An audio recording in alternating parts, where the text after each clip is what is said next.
Good morning, good afternoon, good evening, greetings from whenever and wherever you are viewing this video.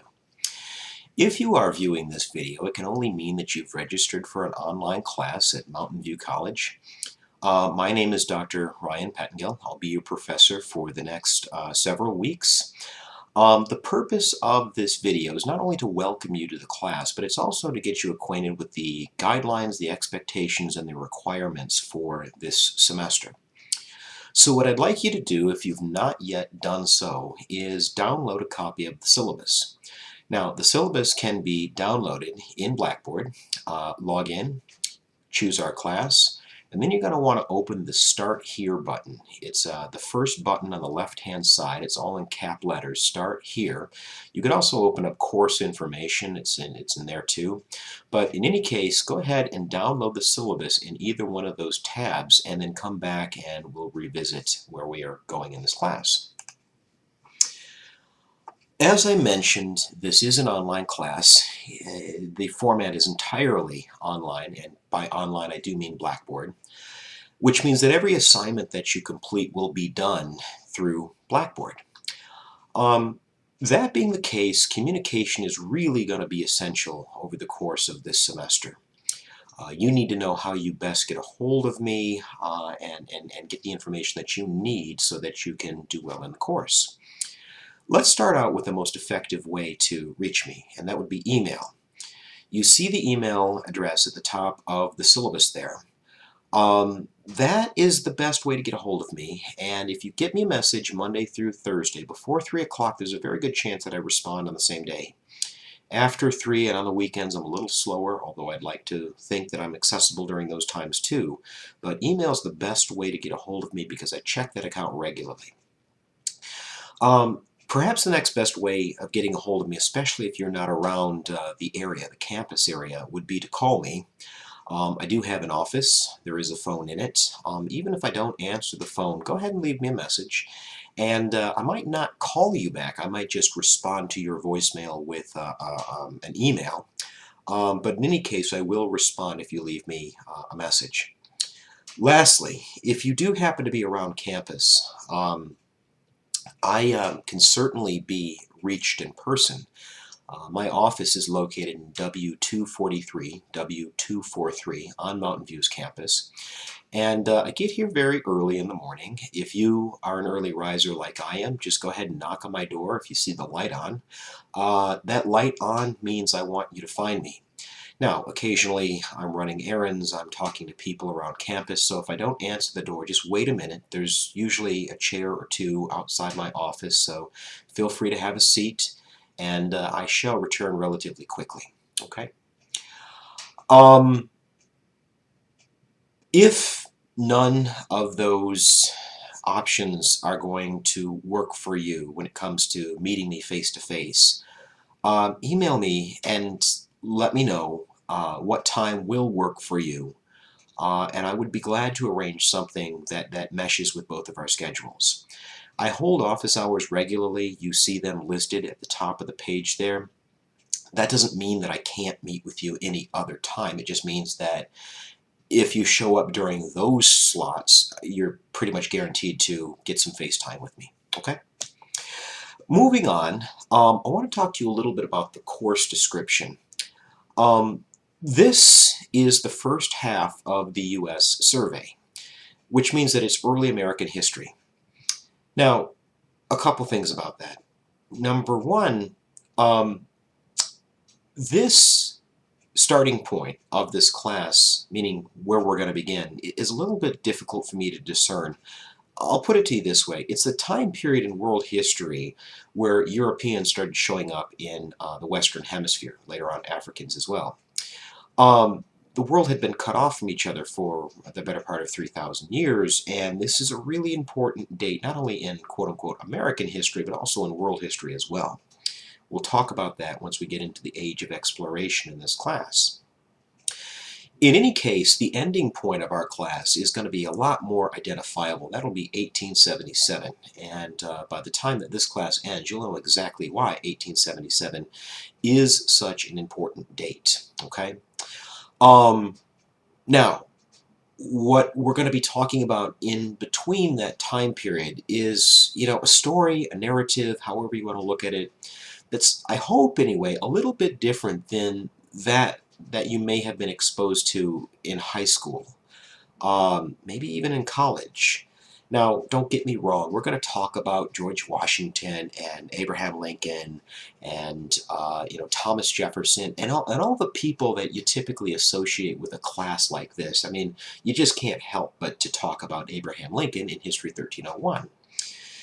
That being said, what I really tend to emphasize in a course like this is the people that don't always make it into history textbooks.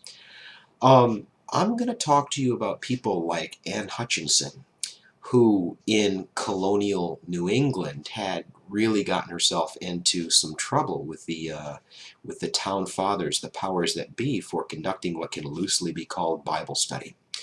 Now, she's going to get in trouble, and she's going to really push back against this authority, this male patrilineal society, and in the process, she's really going to redefine gender relations and gender roles, and really what it means to be free and equal in what can loosely be called American society. I'll talk to you about people like a guy by the name of John Peter Zenger, a German immigrant that landed in New York in the mid-1700s. That's going to ultimately develop the idea of freedom of the press. People know that there's this element of the Bill of Rights that emphasizes we should have a free and independent press.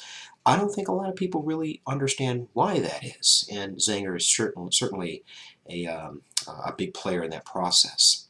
We'll discuss people like a Native American military official by the name of Tecumseh, and what he thought he was doing in the 18 teens, 1812, 1813, 1814, with respect to standing up to American expansion. And of course, we'll talk about individuals like Sojourner Truth, Solomon Northup, individuals that in some cases were defined as property, African American slaves, but actually stood up and not only were instrumental in what would later be known as the abolition movement, but are also a vital part of understanding this country's history. So as you can see, we've got a lot of different things to talk about. I'm excited to talk about those things with you, and I really do hope that this class sheds an awful lot of light on, how and why we got to this particular moment in the 21st century. There's quite a bit more in the first couple pages that I'd like you to familiarize yourself with, but I'm going to allow you to do that on your own time. Please keep in mind that this syllabus is more or less a binding contract between me and you. Your acceptance of the syllabus, conveys the idea that you agree to abide by the rules and regulations of it. For the time being, let's turn our attention to the reading list, okay? Now, there's a book that you need today, as in this instant, and it looks like this. It's a book by Frederick Douglass called My Bondage and My Freedom. This book is something that you need now, as in right now. The good news is you don't need the book that I just showed you. If your cover is different than the one that I just showed you, that's fine. If it's a different edition, that's fine. If a different historian wrote the foreword, that's fine too. I don't care what book you have. As long as it's My Bondage and My Freedom by Frederick Douglass, we're good to go. Start reading it. I've seen this book at places like Half Price for $1. If you want to be really, really smart, what you might consider doing is going to your local library and checking it out free of charge. I can almost promise you any library is going to have a book this common. If you're buying it over there at the bookstore or on Amazon, it probably shouldn't be going for much more than about $10. So I'd really like to think that this is a book that just about everybody can afford. Now, assuming for a second that you're either really, really cheap like me, or you just don't have the money right now to spend on a book, I have placed a copy of My Bondage and My Freedom in Blackboard, free of charge for you to download. All it is a PDF file, so you're welcome to download that if you don't mind reading it in an online format, okay? To access this, open up the Course Information tab, and then you'll see a folder called Online Texts. Open up that folder and you'll see the first thing that pops up at you is a copy of My Bondage and My Freedom. The next book that you need, I don't have nearly as much flexibility with that because it's specifically tailored for our course. It's a book by a guy named Mark Carnes, and it's called The American Nation, or technically I guess it's Voices of the American Nation. Now, if you look for this online, you're not going to find it because it's been specifically custom made for our class. That being said, you shouldn't be paying much more than about $25 for it. I know that you can purchase it in person in the MVC bookstore, and I believe the bookstore will ship it to you if you happen to be in a remote location. Okay? So you need a copy of that, and you'll see why that particular book is so important here in a moment. The last book that you need looks like this. It's a book called Sam Patch, the Famous Jumper by a historian by the name of Paul E. Johnson. Now the good news about Sam Patch is you don't need this for a little while. You can put off buying it. That being said, I really wouldn't put it off forever. It's not nearly as common as Frederick Douglass, and it might not be something that your local library would have. My point is you're going to have a hard time walking into Barnes & Noble at the 11th hour and expecting them to have it, okay? So while you don't need it today, you do need it, and I really wouldn't procrastinate that much when it comes to buying it. Those are your required readings. Those are the only things that I need you to purchase. Now, something else that I need you to do, or at least be mindful of, is realize that there is a documentary film series that's also associated with this class that's actually required for part of the workload of this course. Now, the good news is you don't need to buy it. The better news is if you don't mind doing this online, you don't even need to go anywhere. As long as you have an internet connection, you have accessibility to it. It's a series put together by a historian at Mountain View College. It's called Shaping America. What this is 26, I believe it's 26 lessons, and these lessons are 30-minute segments on various topics in U.S. history. I'll use it over the course of the semester.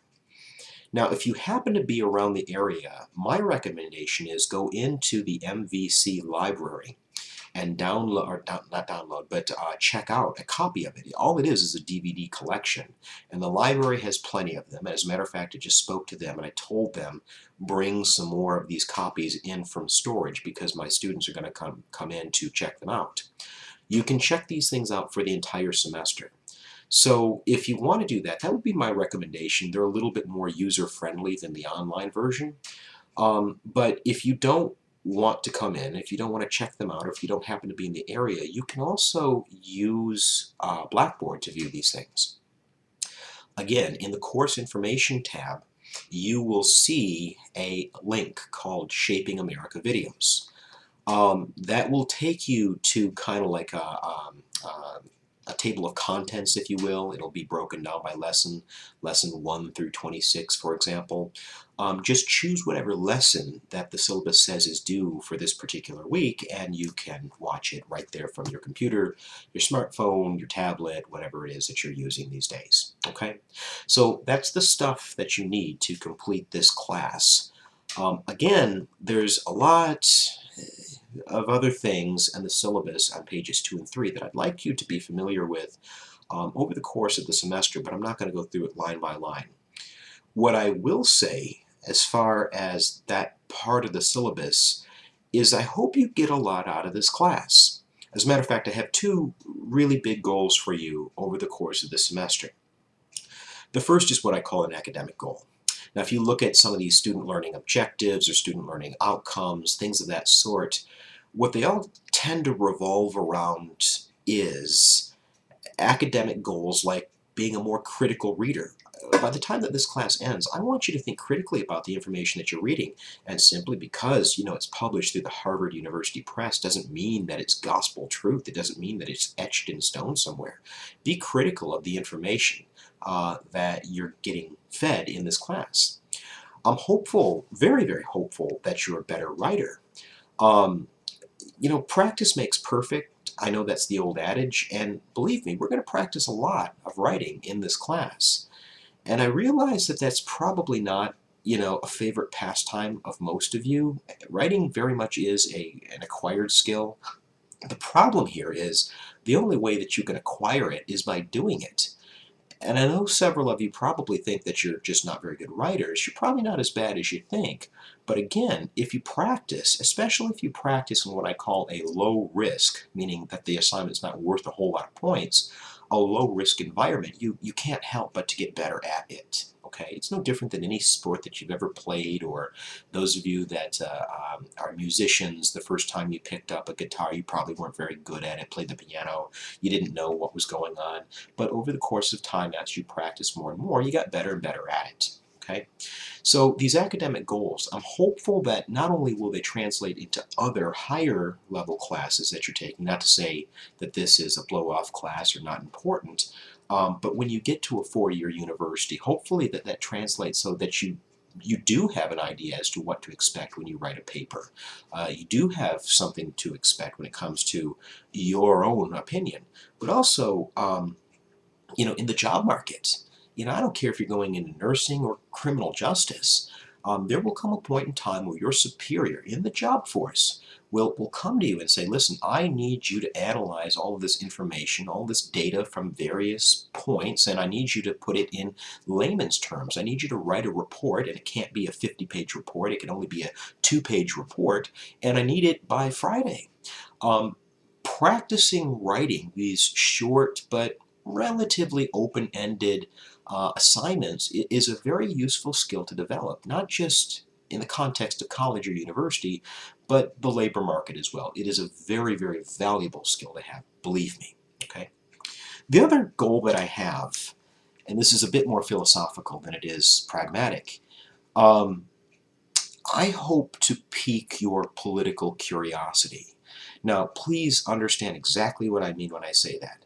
I don't mean that I want to turn you all into dutiful little Republicans or devout Democrats or anything like that. I don't mean political in the sense of, Democrat versus Republican.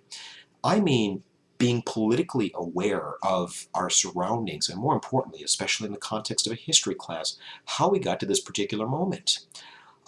There are themes, there are issues, there are events, there are individuals in this class that have a direct one-to-one relationship with how we live in this country today.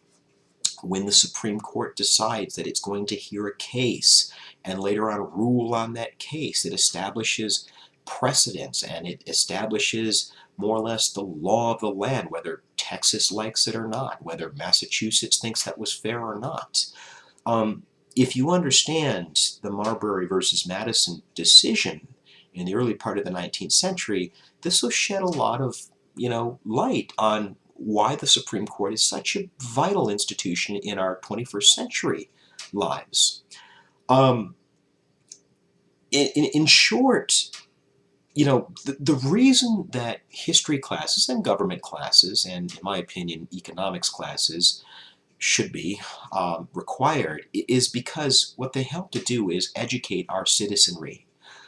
Keep in mind, we live in a democratic republic. We elect our officials, whether you're talking about the guy that's running for the drain commissioner of Dallas County or president of the United States.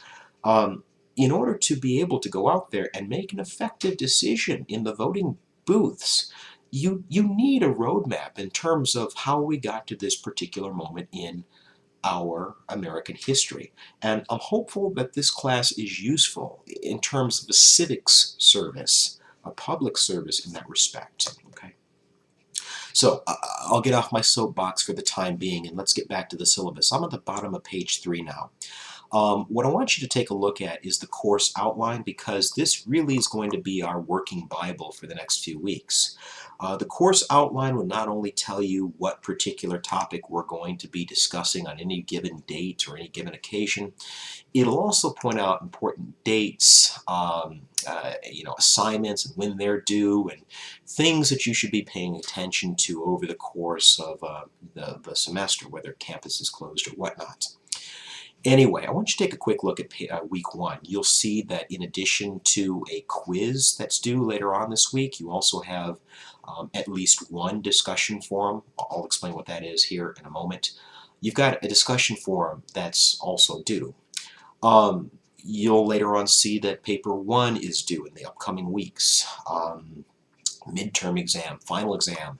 In short, you really do need to keep an eye on the course outline, especially in a class like this, because I don't get to meet with you in lecture and say, hey, by the way, quiz 3 is due by tomorrow evening, okay? So it's up to you to really follow along, and I don't mean week by week, I mean more or less day by day, at least Monday through Friday, to make sure that you're doing the required assignments. I really do try my best to send my online students an email reminder, hey, keep in mind paper 2 is due by Friday, here's a useful way of preparing for it, this, that, whatever. But the bottom line is, just like you, I have other classes, and every once in a while something slips through the cracks. I'm pretty good about the major heavy-hitting assignments, but everything else, discussion forums, things of that sort, I've been known to miss 1 or 2. So please keep an eye on this course outline. Go down to where it says evaluation procedures near the end of page 7. This is how you score the grade that you want to end up with in this course. I'm sure you're somewhat familiar with the old saying, work smarter, not harder. This class really applies to that mentality.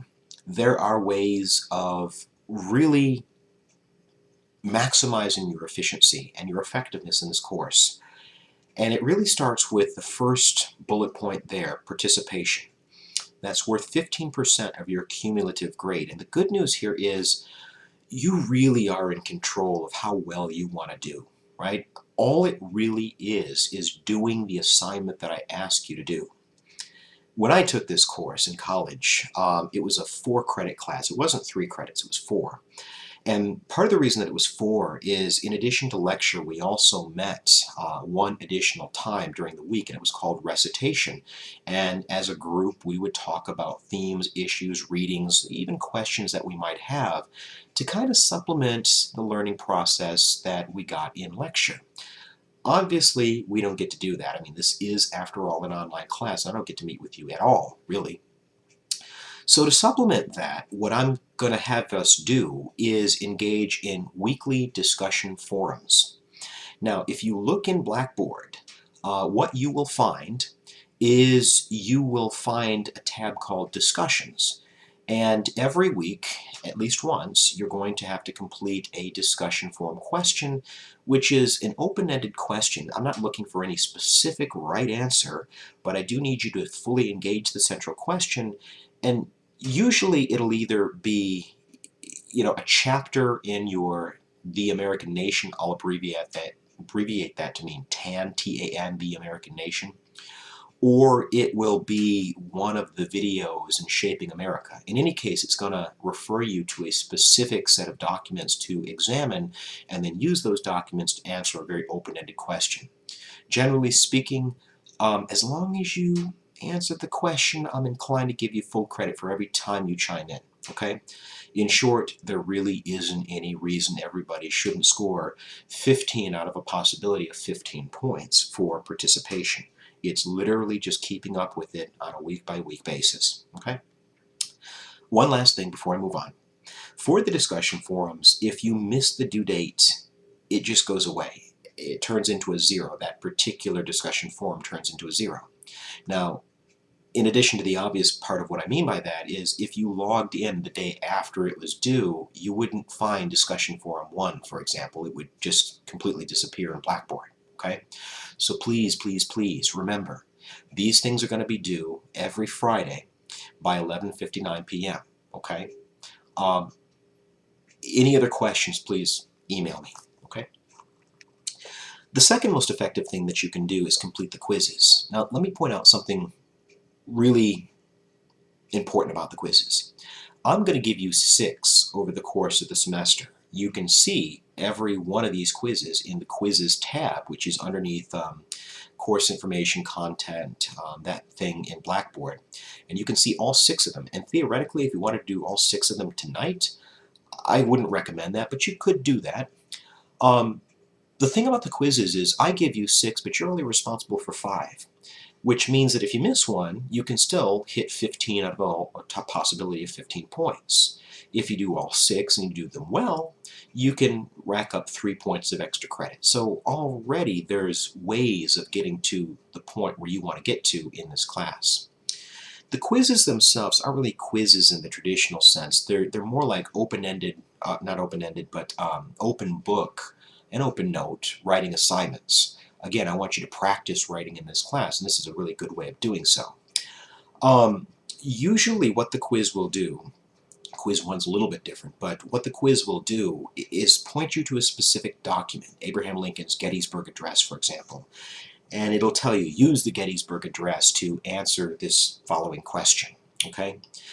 I usually ask myself 2 things when I grade these quizzes. Did the student fully engage the central question? Did you tell me what the Gettysburg Address did with respect to changing the nature of the Civil War? Did the student clearly read the document? Are there passages that you couldn't help but to understand if you read that document? If both of those questions I answer yes, then generally speaking I give you 3 out of 3 possible points for every quiz. In short, much like the discussion forums, the quizzes are pretty accessible and there really isn't any reason that everybody can't rack up at least 15, probably more like 18 points for that portion of the class. Now, because they are very accessible, like the discussion forums, once they're due, they're due. After they're due, they simply go away and they turn into zeros. Okay, so if you're wondering why you don't see quiz 3 anymore, it's because its due date has passed and there's no longer a possibility to turn that in. From here on out, the lifting is going to get progressively heavier, beginning with the papers. Over the course of the semester, you will see 2 papers, none of which is going to be more or longer than 3 pages. You're going to have to write at least 2 pages. So although this is more difficult than a quiz, for example, it's not as if I'm asking you to write a 25-page research paper, okay? If you want the questions for both papers 1 and 2, you can have them right now in the Paper Assignments tab of Blackboard. Click that, open it up, and in addition to seeing the guidelines, which has the questions, you'll also see these folders called Paper 1 or Paper 2 Resources, which are video links that will help you not only generate ideas as far as how do you engage those central questions, but also it'll break down Sam Patch for you. I don't, per se, throw you to the wolves when it comes to, here's the question, now go ahead and answer it. I put a lot of time and work into, building an online format so that you can kind of follow along as closely as possible, as close to being a face-to-face kind of environment as possible, okay? The papers are worth 10% each for a cumulative amount of 20% of your final grade. Again, if you want to know a little bit more about the papers, 1, those guidelines are there. They're available as we speak. And 2, I'll be a little bit more forthcoming in terms of the expectations and what you can do to prepare for these papers. There is a late paper policy for these papers. You can turn it in late, unlike a quiz. However, just understand that if it's 2 days late, for every day that it is late, the paper is penalized by 2.5 points. Keep in mind these things are only worth 10 points, so if it's 4 days or later, that paper is effectively worth nothing. Okay, just something to keep in mind as you go forward in the class. Lastly, there are 2 exams, a midterm exam and a final exam. Each of these exams are worth 25% of your cumulative grade, and they combine multiple choice, a short answer section, and a long essay section, which is going to feel an awful lot like papers 1 and 2 in the sense that it's going to be an open-ended question, and it's going to ask you to create an argument and support it with actual concrete evidence that you analyze in a clear, concise format. Okay? Much like the papers, if you want to know what I'm going to ask you on the midterm, on the final exam, you can have it today as we speak.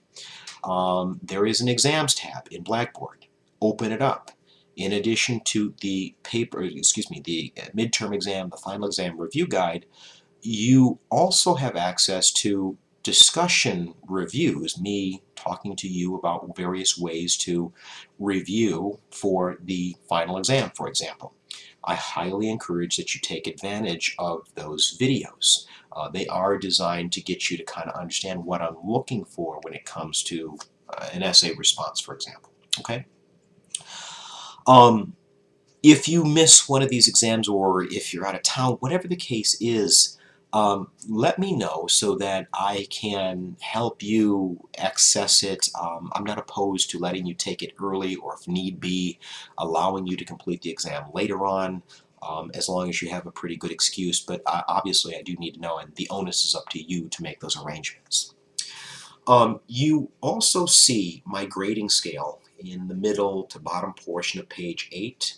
Um, I want to point out that I do not grade on the curve. That's not to say that if somebody ends the class with a 91.5592, of course I round up. But please don't assume that I employ what I like to call the grenade strategy. Close enough is good enough. That's not something I do.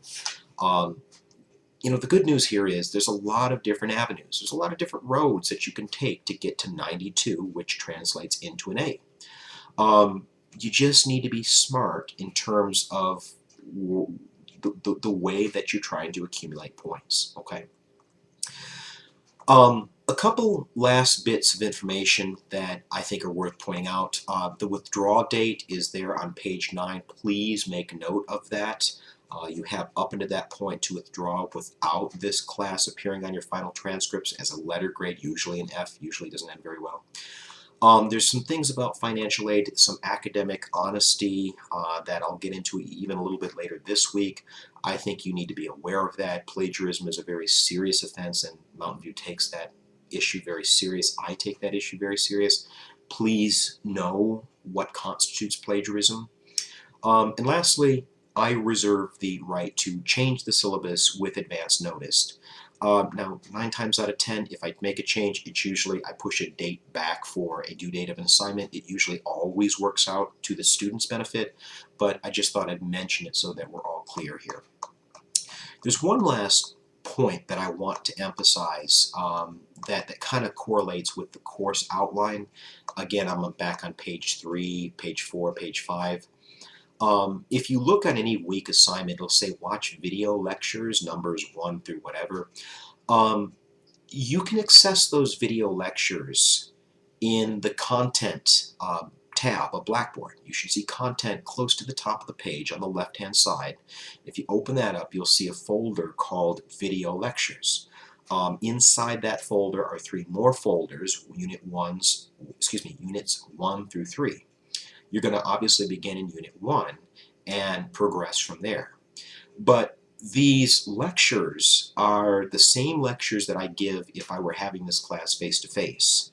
So on the one hand, I'm hopeful that that is helpful as opposed to just telling you to read textbook chapter 1 or 2 or 3. You're actually getting a human voice that's explaining to you what's important and what to emphasize. I also need you to pay attention to the terms that you see. You should see the word terms when you go to click on any given lecture, and you need to jot down those terms in your notes, and here's why.